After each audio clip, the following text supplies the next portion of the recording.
नमस्कार दोस्तों, स्वागत है आपका आज के मुख्य समाचार में, जिसमें सबसे पहली और बड़ी खबर में आपको बताएंगे कि लोकसभा चुनाव के लिए कांग्रेस की भारत जोड़ो न्याय यात्रा शुरू। जी हां दोस्तों, भाजपा की नींद उड़ाने के लिए फिर से मैदान में उतर चुकी है कांग्रेस पार्टी। खबर में आगे जिक्र होगा कि प्राण प्रतिष्ठा करने से पीएम मोदी को ही होगा नुकसान। मणिशंकर अय्यर ने कह दी ये बड़ी बात। खबर में आगे जिक्र होगा कि राजनेताओं की अपनी सीमा, मैं अयोध्या नहीं जा रहा हूँ, प्राण प्रतिष्ठा समारोह पर बोले पुरी के शंकराचार्य। साथ ही खबर में आगे जिक्र होगा कि रामलीला की प्राण प्रतिष्ठा से पहले बीजेपी आरएसएस पर भड़के अशोक गहलोत, बोले इसीलिए शंकराचार्य नहीं जा रहे हैं अयोध्या।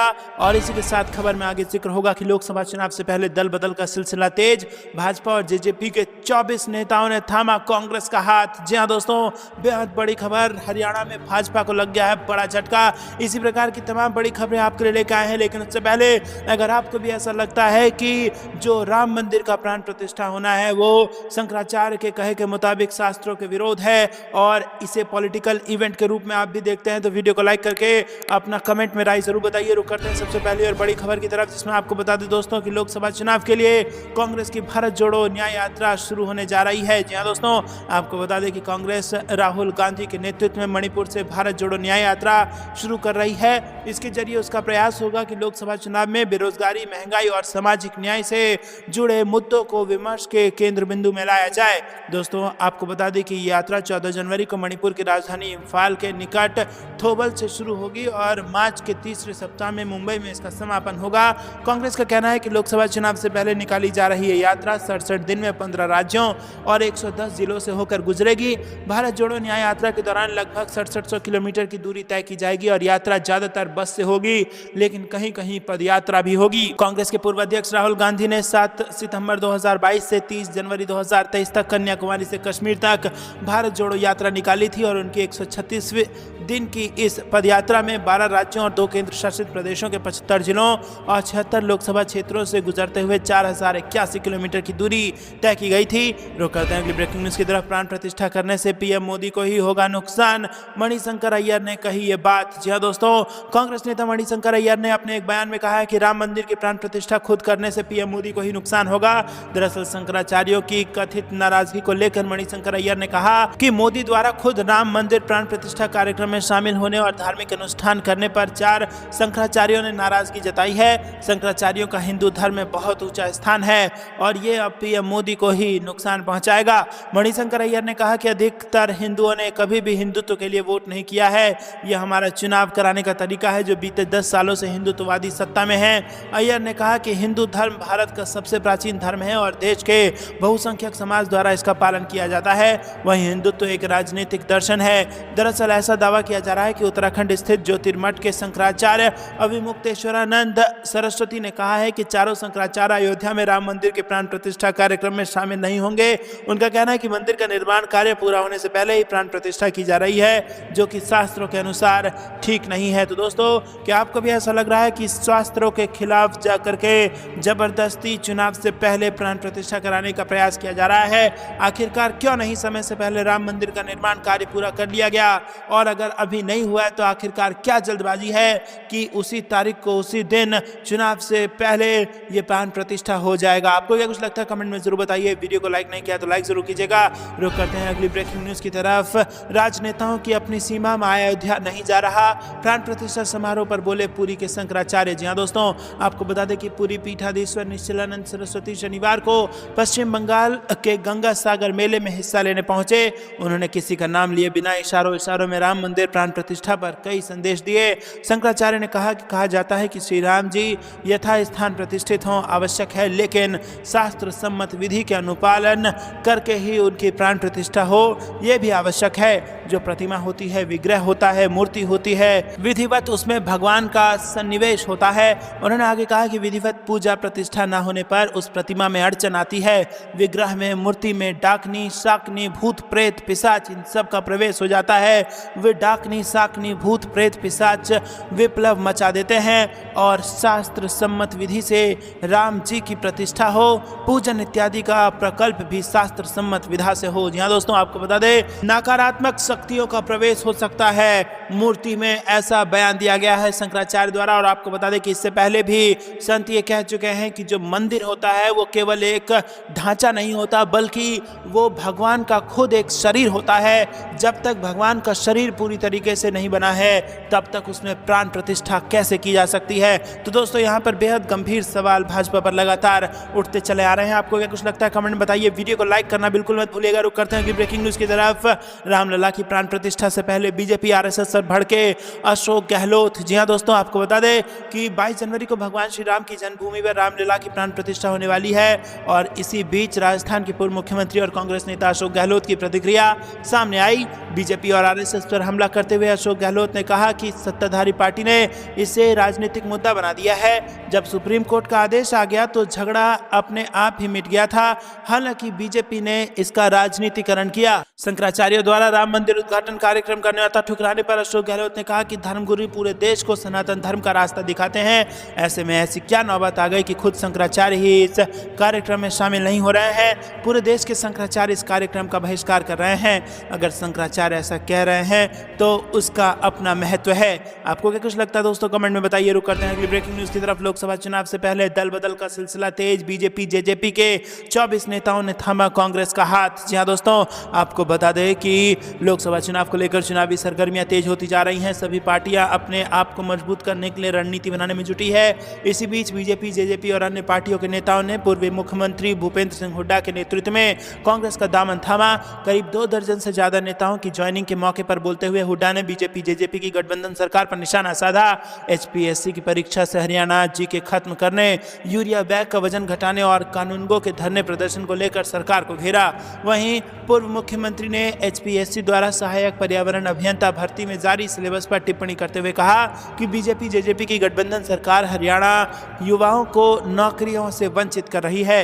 रुक करते हैं अगली ब्रेकिंग न्यूज की तरफ। शशि थरूर ने बीजेपी पर किया हमला। प्राण प्रतिष्ठा में कांग्रेस के शामिल न होने के पीछे की बताई वजह। जी हाँ दोस्तों, आपको बता दें कि कांग्रेस के वरिष्ठ नेता शशि थरूर ने अयोध्या राम मंदिर के उद्घाटन को लेकर भारतीय जनता पार्टी पर जमकर हमला बोला। उन्होंने इसे बीजेपी के लिए राजनीतिक लाभ प्राप्त करने वाला कार्यक्रम बताया। और इसके अलावा शशि थरूर ने कांग्रेस के नेताओं के इस समारोह में न जाने के बारे में भी खुलकर बात की। शशि थरूर ने कहा कि लोकसभा चुनाव खत्म होने दीजिए और मंदिर का पूर्ण निर्माण होने दीजिए। मैं एक आस्तिक के रूप में अयोध्या जाऊंगा।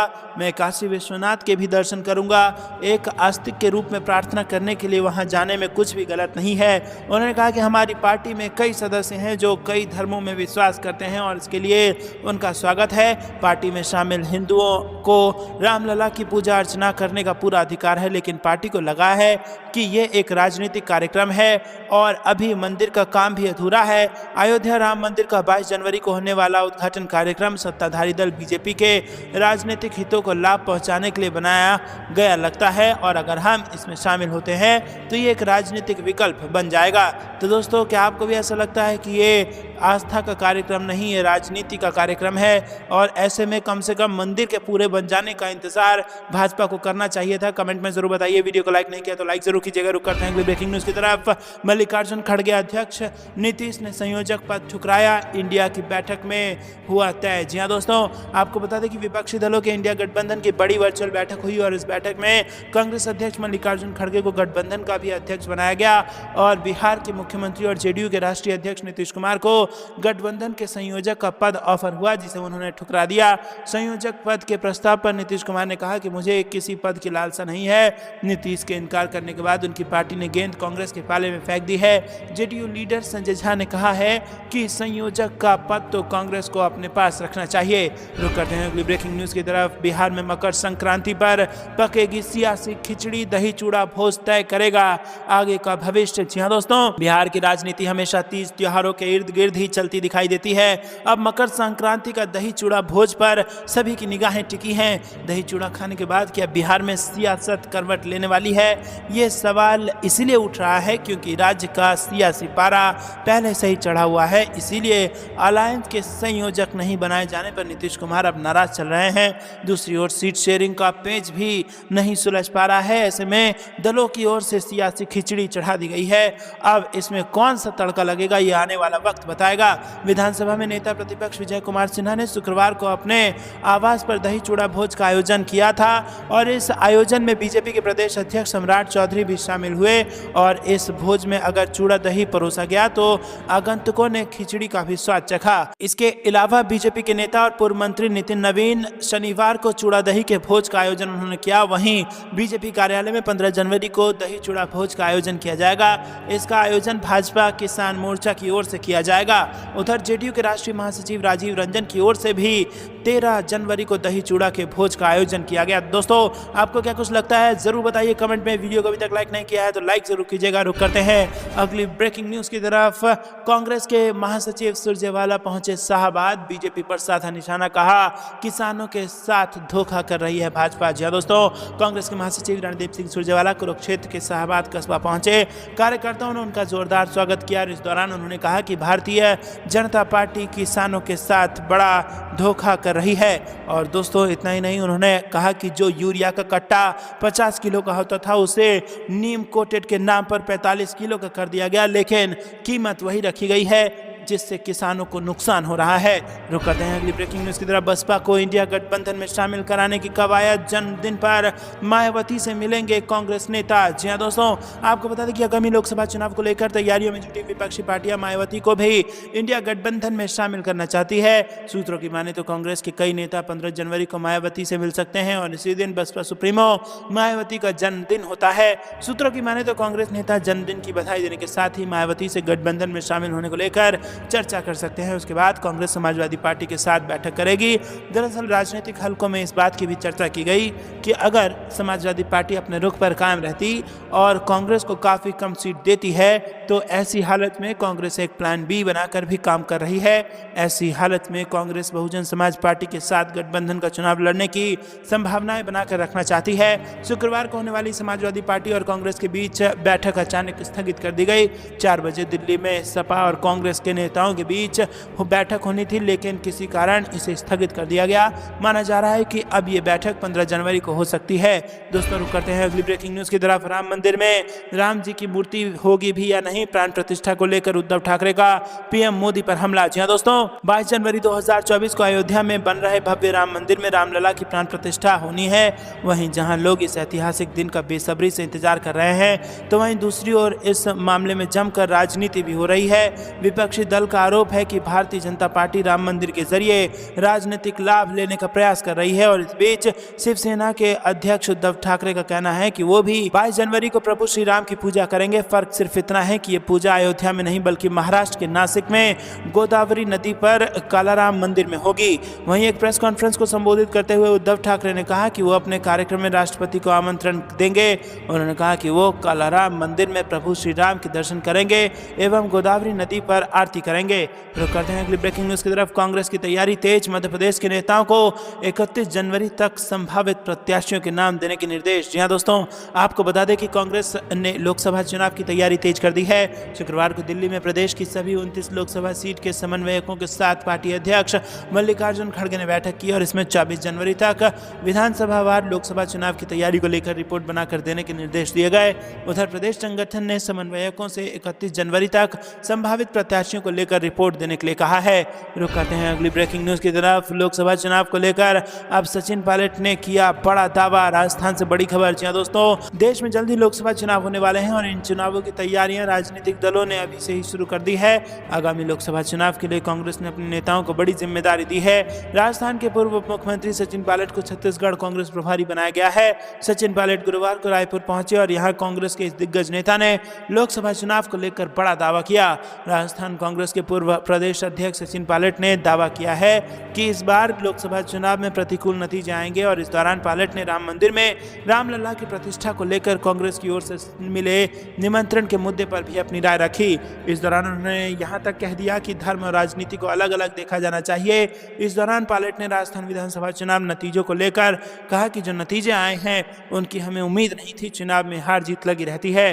रुक करते हैं अगली ब्रेकिंग न्यूज की तरफ। यूपी की सीट पर अंदरूनी गुटबाजी ने बढ़ाई बीजेपी की मुश्किलें, 5 दिग्गजों ने ठोकी दावेदारी। जी हां दोस्तों, आपको बता दें कि लोकसभा चुनाव नजदीक आते आते बीजेपी के शीर्ष नेतृत्व के लिए उत्तर प्रदेश के जनपद कानपुर देहात से जुड़ी हुई अकबरपुर लोकसभा सीट अखाड़े का मैदान बनी हुई है। जनपद के कई मंत्री और सांसद से लेकर विधायक तक सब इस सीट को लेकर अपनी दावेदारी का दम भर रहे हैं और अपने राजनीतिक वजूद को मजबूत करने के लिए अंदर ही अंदर टकराते जा रहे हैं और इससे इस सीट पर विपक्ष को मजबूत और बीजेपी को नुकसान हो सकता है।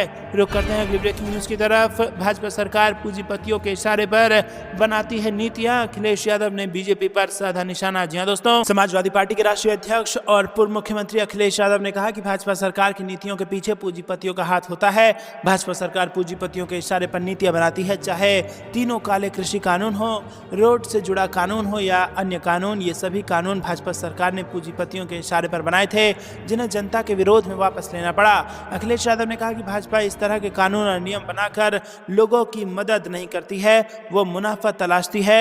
उन्होंने कहा कि भाजपा सरकार में लूट चल रही है, आयुष्मान योजना में घोटाला सामने आया है, अन्य कई योजनाओं में बड़े पैमाने पर लूट और भ्रष्टाचार हुआ है। जितनी लूट इस सरकार में हो रही है उतनी कभी नहीं हुई। अखिलेश यादव ने पार्टी के प्रदेश मुख्यालय लखनऊ में पत्रकारों से वार्ता करते हुए कहा कि भाजपा सरकार में गारंटी वैसे ही है जैसा कोरोना काल में थाली और ताली बजाकर कोरोना भगाने की गारंटी थी। भाजपा सरकार किसानों की आयु दुगनी करने और नौजवानों को नौकरी देने की गारंटी क्यों नहीं पूरा कर रही है। रुक करते हैं अगली ब्रेकिंग न्यूज की तरफ। दीपेंद्र हुड्डा ने जेजेपी पर जमकर साधा निशाना, कहा 90 सीटों में से एक पर भी जमानत बचाकर दिखाएं। जी हां दोस्तों, इस साल पहले हरियाणा में लोकसभा चुनाव होने के बाद और बाद में विधानसभा चुनाव होने तय माने जा रहे हैं, जिसको लेकर सभी राजनीतिक दल लगातार एक्शन मोड में नजर आ रहे हैं। सोनीपत के रोहतक रोड स्थित एक निजी गार्डन में आयोजित सर्व समाज सम्मेलन में पहुंचे कांग्रेस के नेता राज्यसभा सांसद दीपेंद्र सिंह हुड्डा ने भारतीय जनता पार्टी और जननायक जनता पार्टी पर जमकर निशाना साधा। दीपेंद्र हुड्डा की जेजेपी को खुली चुनौती दी। उन्होंने कहा कि 90 सीटों में एक पर भी जमानत बचाकर दिखाएं। इस दौरान उन्होंने कहा कि कांग्रेस में सब कुछ ठीक चल रहा है, कोई भी गुटबाजी नहीं है और अगर कोई गुटबाजी है तो वो जेजेपी और बीजेपी के नेताओं में है। दोस्तों, रुक करते हैं अगली ब्रेकिंग न्यूज की तरफ। पीएम मोदी नहीं किसी और के हाथ होनी चाहिए रामलला की प्राण प्रतिष्ठा, उद्धव ठाकरे ने कही बड़ी बात। जी हां दोस्तों, अयोध्या में राम मंदिर के उद्घाटन की तैयारी पूरी हो गई है और पीएम मोदी रामलला की प्रतिमा की प्राण प्रतिष्ठा करेंगे। और वहीं इससे ठीक पहले पीएम मोदी द्वारा प्राण प्रतिष्ठा किए जाने पर सवाल खड़े हो रहे हैं। दोस्तों, आपको बता दें कि उन्होंने कहा कि राम मंदिर अयोध्या में प्राण प्रतिष्ठा प्रधानमंत्री के हाथों नहीं राष्ट्रपति के हाथों होनी चाहिए। अगर अयोध्या में राष्ट्रपति को नहीं बुलाया जाता तो 22 जनवरी को शिवसेना राष्ट्रपति को आमंत्रित कर रही है। उद्धव ठाकरे ने कहा कि शंकराचार्य विरोध कर रहे हैं, लेकिन वो धर्मशास्त्र के ज्ञाता हैं, इसीलिए उनसे विचार विमर्श करना चाहिए। दोस्तों, इसके अलावा उद्धव ठाकरे ने देवेंद्र फडणवीस पर निशाना साधते हुए कहा कि वो अज्ञानी हैं, उनकी उम्र कम होगी, उन्हें मालूम नहीं तब क्या हुआ था। शिवसेना का राम मंदिर आंदोलन में योगदान रहा है। 22 जनवरी को हम नासिक के कालाराम मंदिर में आरती करेंगे और गोदावरी में भी आरती करेंगे। अयोध्या में 22 जनवरी को श्री राम की सिर्फ प्राण प्रतिष्ठा नहीं हो रही बल्कि राष्ट्र की प्राण प्रतिष्ठा हो रही है, इसीलिए राष्ट्रपति को भी आमंत्रित करना चाहिए। सोमनाथ मंदिर की प्राण प्रतिष्ठा तत्कालीन राष्ट्रपति राजेंद्र प्रसाद ने की थी, वैसे ही अयोध्या में भी राष्ट्रपति के हाथों रामलला की प्राण प्रतिष्ठा होनी चाहिए। रुक करते हैं अगली ब्रेकिंग न्यूज की तरफ, जहां पर आपको बता दें कि गोवा में बेरोजगारी को लेकर सरकारी एजेंसियों ने बीजेपी को किया बेनकाब, कांग्रेस ने सरकार पर साधा निशाना। जी हां दोस्तों, कांग्रेस ने शुक्रवार को कहा कि केंद्र सरकार की एजेंसियों ने राज्य में बेरोजगारी को लेकर गोवा सरकार को बेनकाब कर दिया है, लेकिन मुख्यमंत्री प्रमोद सावंत वास्तविकता को स्वीकार करने को तैयार नहीं है और केवल वोट हासिल करने के लिए लोगों की आंखों में धूल झोंकने की कोशिश कर रहे हैं। गोवा के एआईसीसी मीडिया प्रभारी हर्षद शर्मा ने कांग्रेस कार्यालय में एक प्रेस वार्ता के दौरान युवाओं को रोजगार देने के मुद्दे पर बार बार झूठे वादे करने के लिए भाजपा सरकार की आलोचना की है। शर्मा ने कहा कि मुख्यमंत्री प्रमोद सावंत ये मानने को तैयार नहीं है कि राज्य में बेरोजगारी है। उन्होंने कहा कि इस समस्या का समाधान कैसे होगा जब वो समस्या को स्वीकार करने के लिए ही तैयार नहीं है। बेरोजगारी से युवा परेशान है, यह असंवेदनशील सरकार नौकरियां पैदा करने में विफल रही है। गृह मंत्री अमित शाह पर स्पष्ट रूप से कटाक्ष करते हुए शर्मा ने कहा कि वो हमेशा घटनाओं के कालक्रम के बारे में बात करते हैं। मैं उन्हें सिलसिलेवार बताना चाहूंगा कि गोवा किस तरह बेरोजगारी से जूझ रहा है। रुक करते हैं अगली ब्रेकिंग न्यूज की तरफ। साधुओं पर हमले के 12 आरोपियों को कोर्ट में किया गया पेश। टीएमसी बोली घटना को गलत तरीके से पेश कर रही है भाजपा। जी दोस्तों, पश्चिम बंगाल के पुरुलिया में 3 साधुओं के साथ मारपीट के मामले में 12 लोगों को गिरफ्तार किया गया। इन सभी लोगों को कोर्ट में पेश किया गया। स्थानीय लोगों ने अपहरणकर्ता समझकर सभी लोगों की बुरी तरह से पिटाई कर दी। गुस्साई भीड़ ने साधुओं के वाहन में तोड़फोड़ भी कर दी है। वहीं इस मामले में टीएमसी नेता शशि पंजा ने कहा कि बीजेपी हमेशा जवाबदेही से बचती रही है। स्थानीय लोगों ने 3 साधुओं की पिटाई की क्योंकि उनका आरोप है कि साधु वहां से 3 लड़कियों का अपहरण कर रहे थे। स्थानीय लोगों ने प्रतिक्रिया व्यक्त की और लड़कियों को बचाया। पुलिस साधुओं को थाने ले गई, जांच चल रही है। लेकिन पुरुलिया में बीजेपी नेता पूरी घटना को गलत तरीके से पेश करने और बदनाम करने की कोशिश कर रहे हैं। ये घटना गुरुवार की है। मकर संक्रांति के त्योहार पर गंगा सागर जाने के लिए उत्तर प्रदेश के 3 साधुओं और एक व्यक्ति और उसके 2 बेटे ने एक वाहन किराए पर लिया था और इस दौरान वो रास्ता भटक गए। रास्ते में साधुओं ने कुछ लड़कियों से रास्ते के बारे में पूछा। बताया जा रहा है कि ये लड़कियां शोर मचाते वहां से भाग गई। लोगों को लगा साधुओं ने लड़कियों को परेशान किया होगा। इसके बाद स्थानीय लोगों ने साधुओं के साथ कार में बैठे लोगों को पकड़ लिया और उनके साथ मारपीट शुरू कर दी। मौके पर पहुंची काशीपुर पुलिस ने इनकी जान बचाई। आपको क्या कुछ लगता है दोस्तों, कमेंट में जरूर बताइए। ये थी सारी दिन भर की जरूरी और बड़ी खबरें। अंत तक बने रहने के लिए बहुत बहुत धन्यवाद। जाने से पहले वीडियो को लाइक और चैनल को सब्सक्राइब करके बेल आइकन दबाइए। अभी के लिए इतना ही। जय हिंद, जय भारत।